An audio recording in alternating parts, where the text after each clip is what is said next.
Oh, folks, this is Jason Roggasch. I want to make a video today about Russian trolls. Documents show how Russia's troll army hit America. And this is from Velvet Revolution. If you're interested, it's a great website. I'll leave a link to it. Very leftist, but also truth-oriented. Some of this, I'll read some of this article and then I'll kind of surmise it because it's a very long article. But here's some of the stuff that I found interesting about it. Russia's campaign to shape international opinion around its invasion of Ukraine has extended to recruiting and training a new cadre of online trolls that have been deployed to spread the Kremlin's message on the comment section of America's top websites. Plans attached to emails leaked by a mysterious Russian hacker collective show IT managers reporting on a new ideology front against the West in the comment section of Fox News, Huffington Post, The Blaze, Politico, and WorldNet Daily. The bizarre hive of social media activity appears to be a part of a two-pronged Kremlin campaign to claim control over the internet, launching a $1 million army of trolls to mold America's public opinion as it cracks down on the internet freedom at home. Foreign media are currently actively forming a negative image of the Russian Federation in the eyes of the global community. One of the project team members, I won't even try to pronounce this guy's name, Svetlana Botko, wrote in a strategy document. Additionally, the discussions formed by comments to those articles are also negative in tone.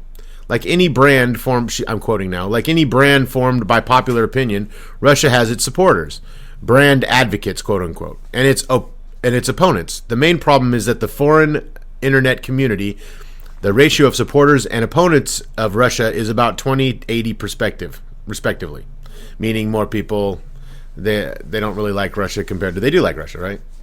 Supporters to opponents. So opponents are about 80%. The documents show instructors provided to the commenters that detailed the workload expected of them. On an average working day, the Russians are to post on news articles 50 times. Each blogger is to maintain 6 Facebook accounts, publishing at least 3 posts a day and discussing the news in groups at least twice a day. By the end of the first month, they are expected to have 500 subscribers and get at least 5 posts on each item a day. On Twitter, the bloggers are expected to manage 10 accounts with up to 2,000 followers and tweet 50 times a day. They are to post messages along themes called American Dreams and I Love Russia.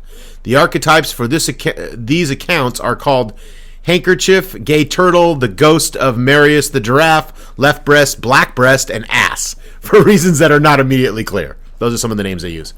According to this document, which are attached to several hundred emails sent to the project's leader, Igor Osadchi, the effort was launched in April and is led by a firm called Internet Research Agency. It's based in a St. Petersburg suburb, and the documents say it employs hundreds of people across Russia who promote Putin in comments on Russian blogs. Now, this, I'm going to leave a link to the article because the article goes on and it's just unbelievably fascinating. This also goes into YouTube. I've been trolled by pro-Russian, anti-American people, and you can kind of tell because the language they use isn't. So they promote hoaxes, but their language isn't very good, and they promote hoaxes. Like they'll phrase words differently than Americans would, and you can tell this all the time. And you'll ask them where they're from, and they never really tell you. And so, I've had this experience with multiple people. I find interesting. Also, they promote the hoaxes. They want to. This is not only pro-Putin, but this is anti-American. So and this article blew me away because I would love you, please read it. You go down here and it talks about Russia Today editor Margarita Simeon was among the journalists whom Putin gave awards for their favorable coverage of the Crimean crisis. Now, I mean, they're in bed with Russia Today, and Russia Today is the largest video provider for YouTube, meaning they put more video. In other words, they put more videos out than any other channel. Nobody's put out as many videos as Russia Today.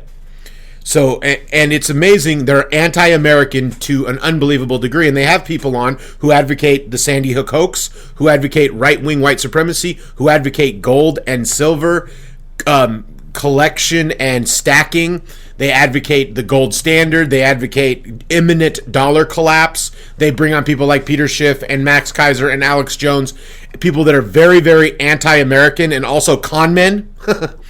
And that's what Russia Today does. And some of these guys made up to $75,000 a year doing this, Facebook and Twitter and YouTube. And what's interesting is I've actually seen this.